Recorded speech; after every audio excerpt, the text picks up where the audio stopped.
All right, boys, this is the first part of the Honda Odyssey restoration project.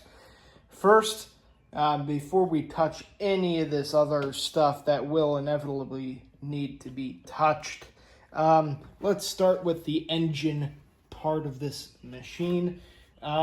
First, let's check out the air filter. Oh my goodness. Holy cow, that is disgusting. Now that we have all the nuts out of there, now we can finally take off the air filter.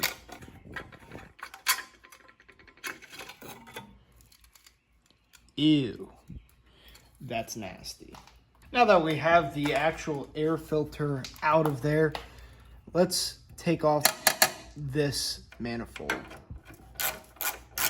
All right, boys, so I was able to get the stinking manifold, air filter manifold off of this bad boy. Now we have the carburetor right here, and let's just pop this off, pop the slide off, see how that looks. All right, there's the slide for you boys. And it looks pretty nasty. So let me get the throttle cable out of here. Gasket or anything. And I'm going to snip this cable just because I don't want to damage the slide anymore. And let me show you in a moment. That's what we're dealing with. Don't know if you can see that, but that is a very rusted throttle cable. So looks like I'll need to replace the throttle cable. That is the inside of the slide. Now, just to take off the rest of the carburetor itself. There we go, boys and boys. Check that out. That is one disgusting carburetor. All right, boys, now that we have the carburetor and intake off this bad boy, let's start tearing down the engine. Now, usually, I don't like to tear down these engines, but considering this thing has not been running for many years, tens of years, and it does not have very good compression, and it does not spin over freely, I usually assume the worst right off the bat, just to be safe, and that requires removing the head. All right, so I think we have all the bolts out. Let's see what we have in store for us now. So I do need to break it open, so I'm going to use a hammer. Instead of using this side and breaking it out, I'm going to hit it with this rubber side of the hammer, just so it doesn't damage. All right, boys, so I managed to flip this thing over. This is the real doozy. This is the bottom of the seat here.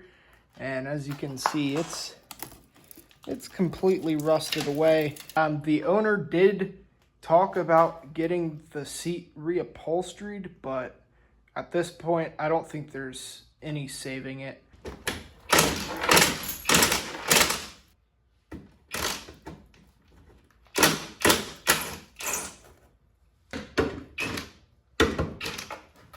Yeah, boys, so we got the seat off that.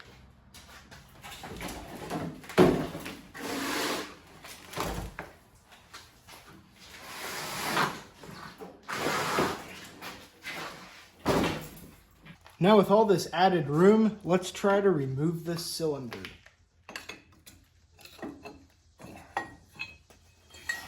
There we go, boys. Wow, now look at this cylinder.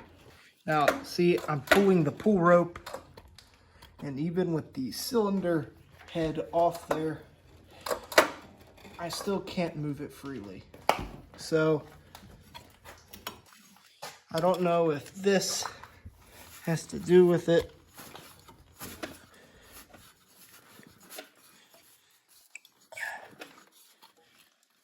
It still will not really move freely. So, as you boys can see, there is a lot of corrosion There's definitely some rust. There is a slight amount of scoring, but as for the scoring, I can't fit my fingernail in here. In fact, I can't even feel any scores. It's just a smooth surface. The rust is not too bad. There's no pitting. So I will say that a new set of piston rings and a hone for the cylinder will fix this bad boy right up. I'm sure that'll be a lot easier and a lot cheaper for the customer than simply buying a whole new cylinder.